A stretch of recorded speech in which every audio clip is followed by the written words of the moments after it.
राजस्थान के चुनाव में अभी 2 साल से ज्यादा का समय बचा है, लेकिन अभी से राजनीतिक दलों द्वारा अपने अपने कार्ड फेंकने शुरू कर दिए हैं। भाजपा प्रदेश महामंत्री व विधायक मदन दिलावर 2 दिवसीय दौरे पर अलवर पहुंचे थे। यहां पत्रकारों से बातचीत में उन्होंने कहा, सत्ता में आए तो मेवात विकास बोर्ड को समाप्त कर देंगे। उन्होंने कहा कि अलवर और भरतपुर के कई जिलों को मिलाकर बनाया गया मेवात विकास बोर्ड को समाप्त कर ब्रज विकास केंद्र बनाया जाएगा। मदन दिलावर ने कहा कि 1989 में मेवात विकास बोर्ड बनाया गया था, जिसका आधार एक संप्रदाय की जनसंख्या है। हम जब सत्ता में रहे हमसे गलती हो गई, लेकिन इस बार सत्ता में आने के बाद इसे समाप्त किया जाएगा। सबसे पहले चर्चा करना चाहता हूँ मेवात विकास बोर्ड के संबंध में। सन 1987 में विकास बोर्ड उस तर्ज पर बना जिस तर्ज पर पाकिस्तान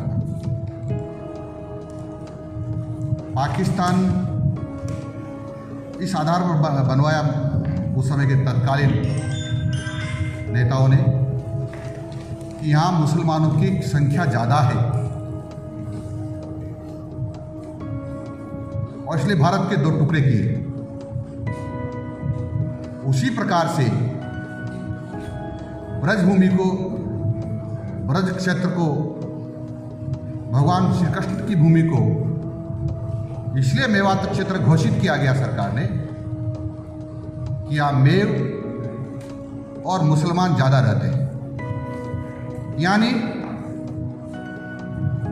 जिस प्रकार से पाकिस्तान का निर्माण हुआ उसी प्रकार से अलवर में भी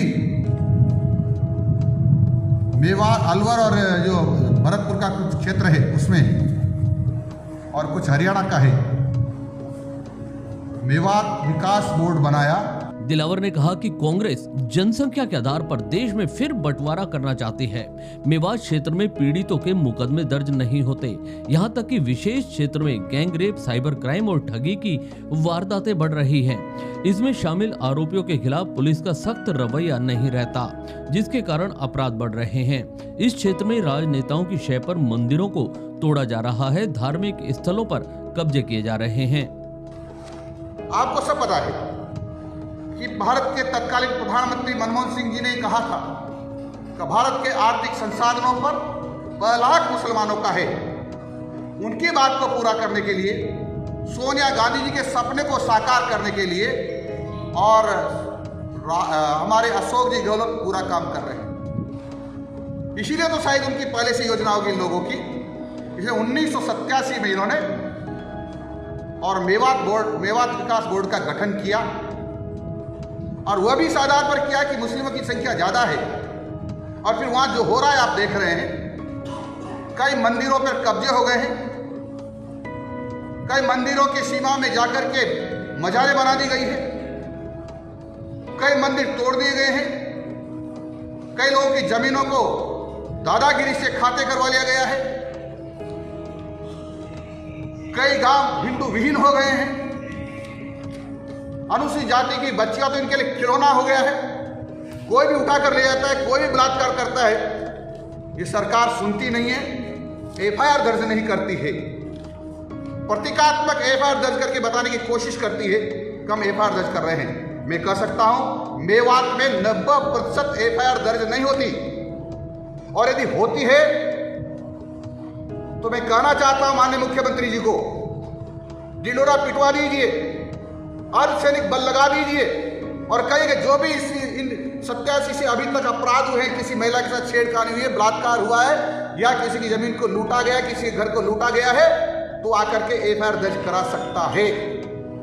तो मैं कह सकता हूं सैकड़ों की संख्या में अपराधियों के खिलाफ मुकदमा दर्ज कराने वालों की लाइन लग जाएगी। ब्रजभूमि के बारे में जैसे मैंने पहले कहा, ये ब्रजभूमि है और 84 कोस की परिक्रमा यहाँ होते थे, जिसमें तीर्थ आते हैं राज विमल कुंड, बद्रीनाथ, केदारनाथ, चरण पहाड़ी, भोजन थाली, कदम खंडी, धर्म कुंड, राधा वल्लभ जी, चतुर्भुज जी, वल्लभ कुंड संप्रदाय की 2 प्रमुख पीठ, पंचम श्री गोकुल चंद्रमा जी, सप्तम श्री मदन मोहन जी, श्री मन कामेश्वर जी, महादेव जी, श्री नाथ जी, एवं अन्य तीर्थ मंदिर भी वहाँ हैं, जिससे ये सिद्ध होता है ये ब्रज क्षेत्र है।